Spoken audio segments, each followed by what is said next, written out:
Unless you've been living in a cave with no internet service for the past few days, there's simply no way you haven't heard the official news narrative from the media party that 11,000 scientists signed an emergency letter warning the world that we're all going to die because of global warming. It was everywhere. Identical stories, really. Absolute stenography.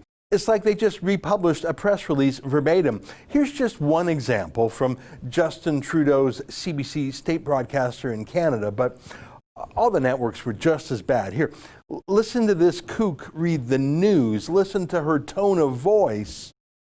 In recent months, climate emergencies have been declared by Canada and a number of other countries. I'm sure you've heard them. Cities have also sounded the alarm. Well, this morning, in a brand new declaration, 11,000 scientists from 153 countries are bolstering that claim. Here are some of what's in that declaration published in the journal Bioscience. The Alliance of World Scientists says it has a moral obligation to warn humanity. It says greenhouse gas emissions are still rising and that recent efforts to reduce them are not enough.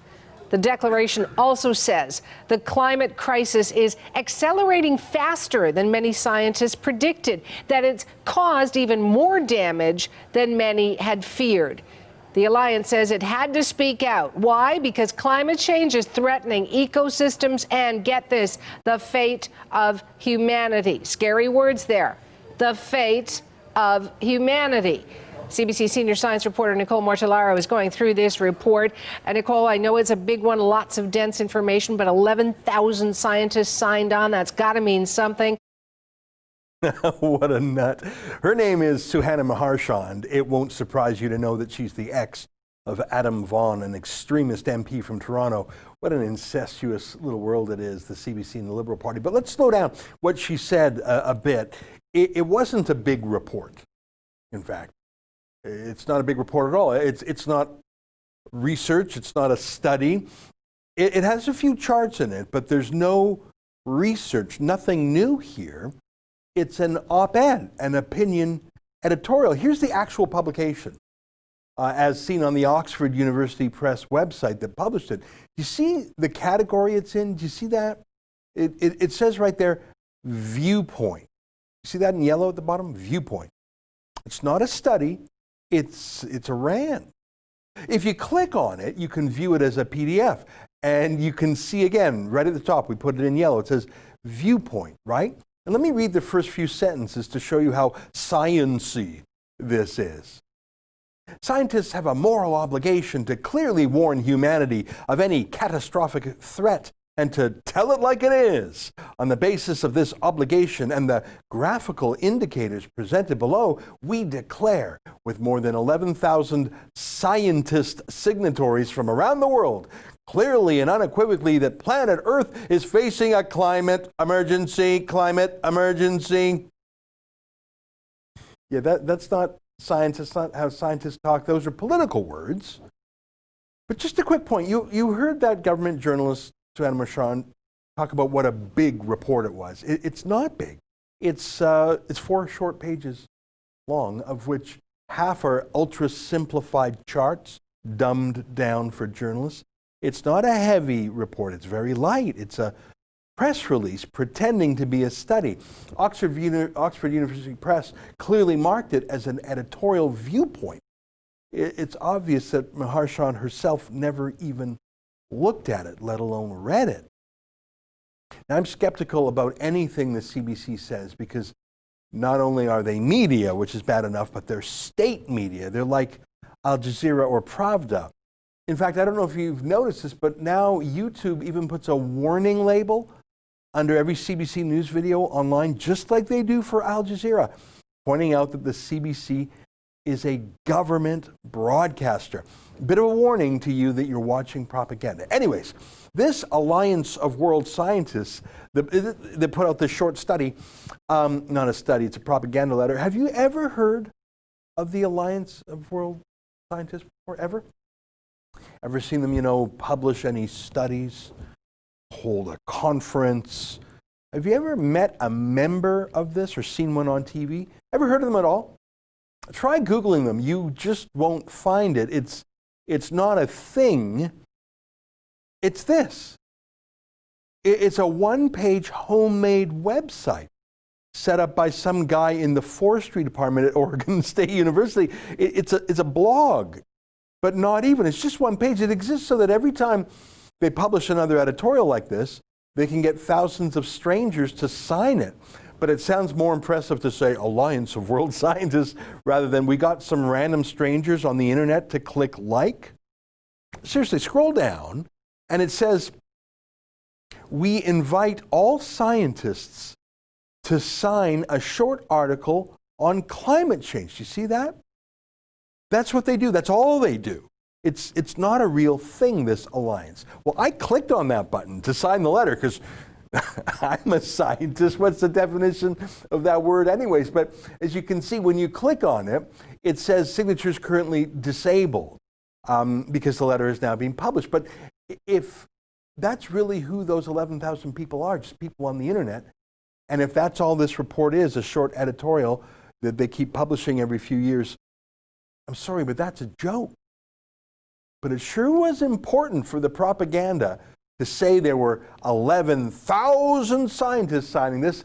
And I wonder, are there even 11,000 climate scientists in the world? Now, maybe, come to think of it, because what a great way to get government grants. But boy, they sure seem to be putting a lot of stock in that 11,000 scientists number. Listen to that government journalist just one more time.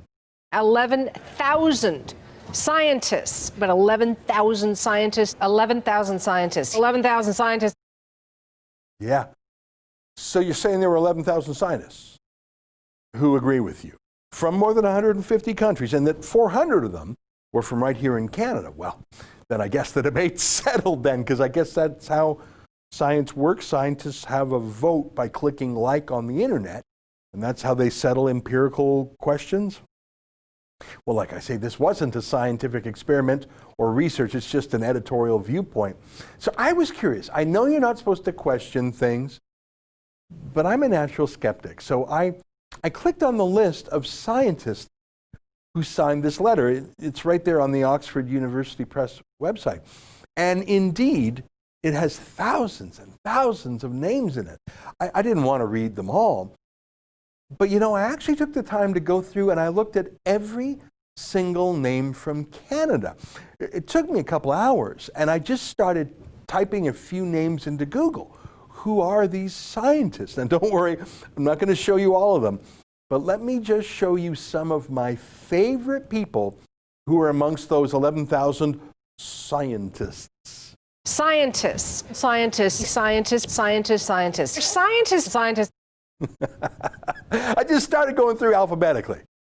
So here's Shannon Berg on the list. You see her name there? She's one of the Canadians on this list of 11,000 scientists. But is she a scientist or just someone who clicked that button I showed you, as someone would click like on a Facebook post? Here's her LinkedIn page. She's a manager of a healthcare project in Alberta. Her training is as an occupational therapist. I read her entire resume. She seems like a really nice lady, really smart, very accomplished. But as an occupational therapist who now is a manager in a healthcare bureaucracy, she's not a scientist, certainly not a climate scientist, just someone who clicked like on that website I showed you. Okay, maybe that's just her. Let's go to literally the next name on the list, Terry Berg of Kwantlen Polytechnic. That's a vocational school. Those are the best kind of schools. They actually teach people practical things. And Terry Berg seems great. He even won an award. Let me quote. For his unwavering commitment to widening equitable access to education, his adaptations of multiple open textbooks and other OER production in developmental algebra and physics, and for his selfless dedication to serving our most marginalized students, we present Kwantlen Polytechnic's fine instructor, Terry Berg, with the BC Campus Award for Excellence in Open Education. So he's not a climate scientist, he's a teacher at a vocational school, and he's such a good guy, he makes free textbooks available to marginalized students. I'm not sure exactly what that means, but it sounds really good. But he's not a climate scientist. I don't even think he's a scientist at all, actually. Okay, let's keep going down the list alphabetically. Here's David Boyd. Except he's a lawyer. Does it get any lower? No, I'm just kidding. I used to be a lawyer too, but I'm sure he's nice. Sure he's a nice guy, but he's a lawyer. He's not a scientist. Okay, let's keep going alphabetically. Here's George Burleson on the list. Take a look at him. He seems like a solid guy. He works at a company that makes light bulbs. He's not a scientist. Here's Peter Carter. Is he a climate scientist? Or a scientist at all? No, he is not. Peter is a retired doctor after nearly 40 years in practice as a family physician, first in England and then in Newfoundland and British Columbia, Canada. Like I say, he seems like a this is his blog here. That's Peter down there. Looks like a great family doctor. Seems like a caring man. He's retired now. He even set up this state-of-the-art website you're looking at to express his feelings about climate. Of course he signed the petition. He's not a scientist. Here's Vanessa Cateau. She's on the list, and she seems really smart. Look at this. She teaches physiology at the School of Medicine and Dentistry at the University of Alberta. I like dentists, but they're not really scientists, and they're not climate scientists. That's just someone who clicked like on that website I showed you. Okay, let's keep going alphabetically. Here's Antoine Clark. Again, seems like a great guy. He works at a hospital for sick children. Anyone who works at a hospital for sick kids is a good guy. But he is not a climate scientist. He's a data analyst at a kids' hospital. Oh, let's keep going on. Here's Rhiannon Davies. She's not a climate scientist. She's the assistant director of summer academic programs at this amazing place called Appleby College. It is a private school for the ultra-rich. I am not joking.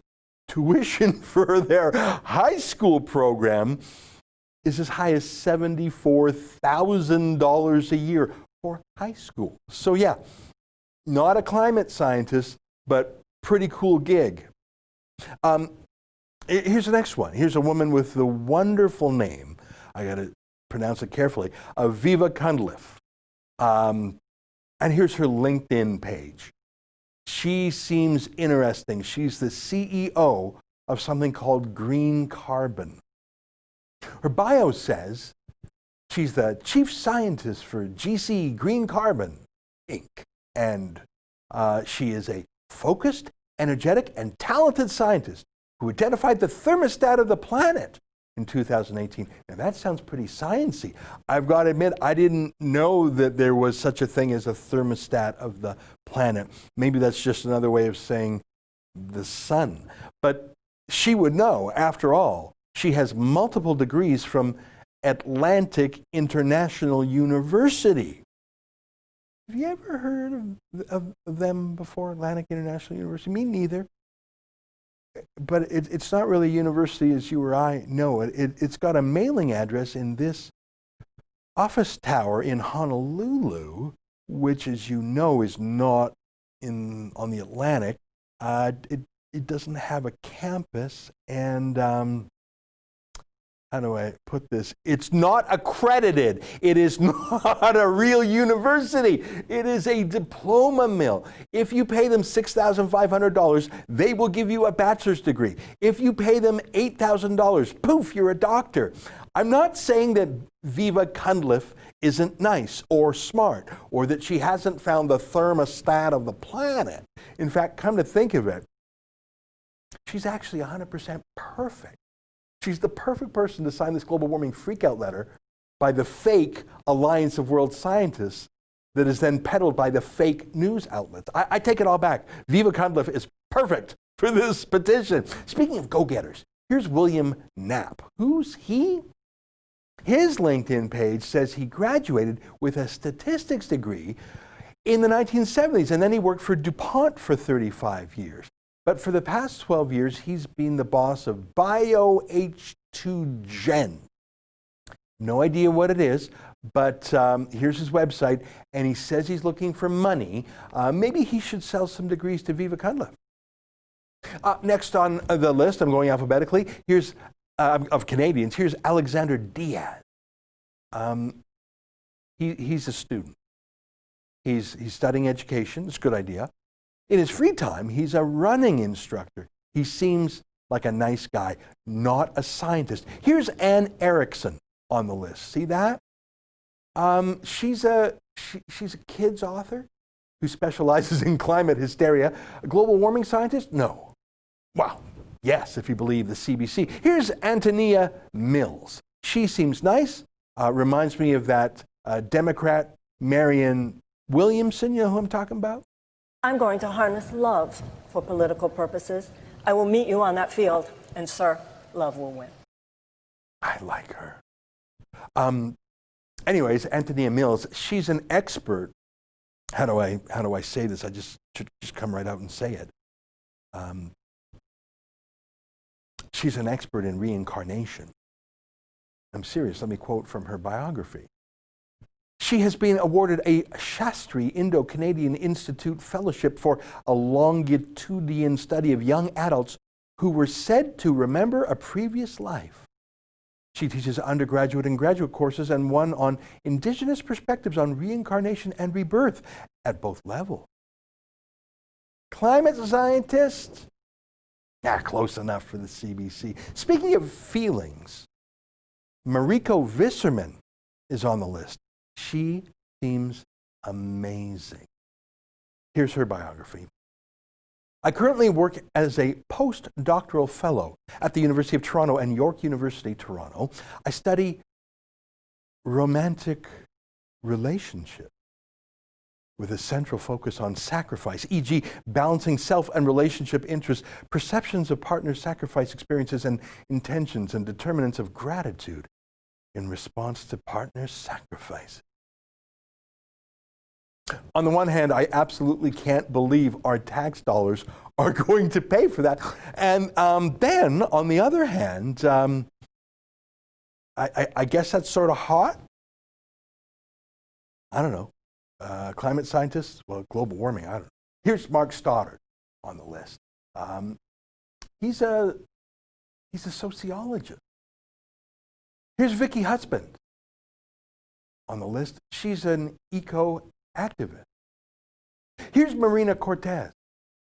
She's not a climate scientist. She writes papers for the Perimeter Institute with really heavy questions like, why is time always moving forward and never backward? That's the subject of this presentation here. That's a really good question. Why does time move forward and not backward? But that's not really a climate science question. It reminds me of something Justin Trudeau might say when he's kicking back with Gerald Butts and smoking some really good weed. We have to rethink elements as basic as space and time, to go all science fiction-y on you in this sense. Yeah, thanks. Now, I'm going to stop now. I promise you that is just a sample. Could you imagine who else is in the other thousands of names here? It is just people literally signing a form on the internet. There's no vetting. There's no qualifications. It's exactly the same as clicking like on someone's Facebook page. The only reason why I couldn't be one of these expert scientists is because I thought of the idea too late. But not this guy. I was working my way through the Canadians alphabetically, and I was tired and bored, and then I came across this lad, Hans Weinhold, from Mohawk College. And his expertise, as you can see, is listed as BS detection and analysis. Now, I've gone through a few hundred of these now, so I'm thinking BS, that could mean Bachelor of Science. And detection and analysis sounds like something you might say if you're a global warming scientist.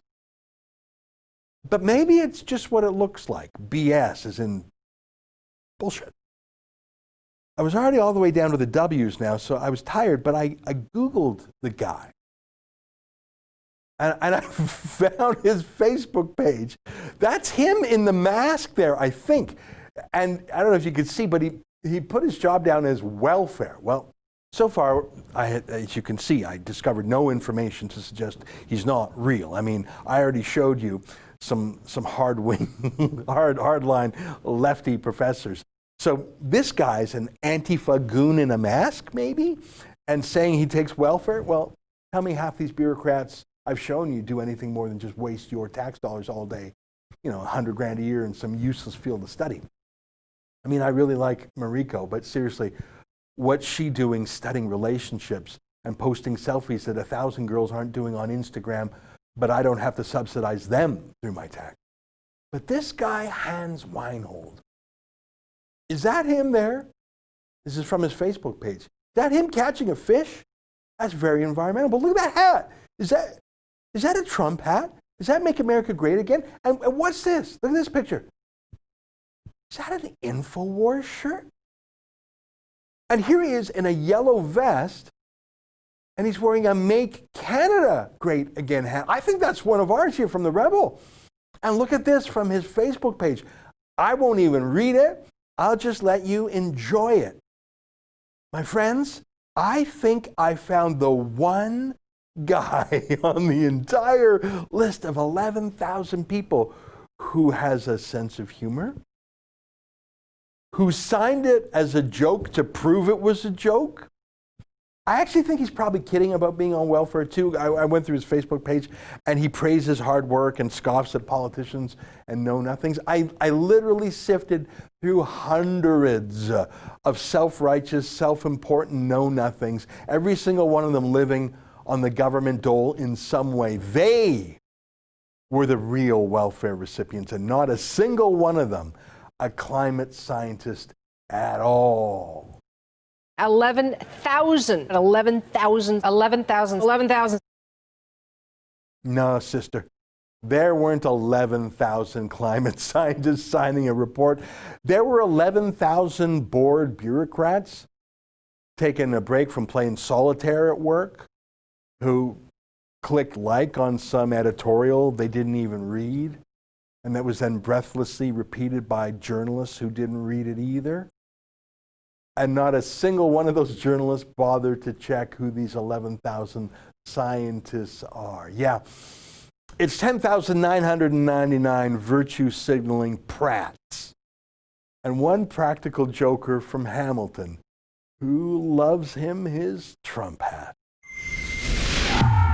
That's an excerpt from the Ezra Levant Show, which is a show I do every day.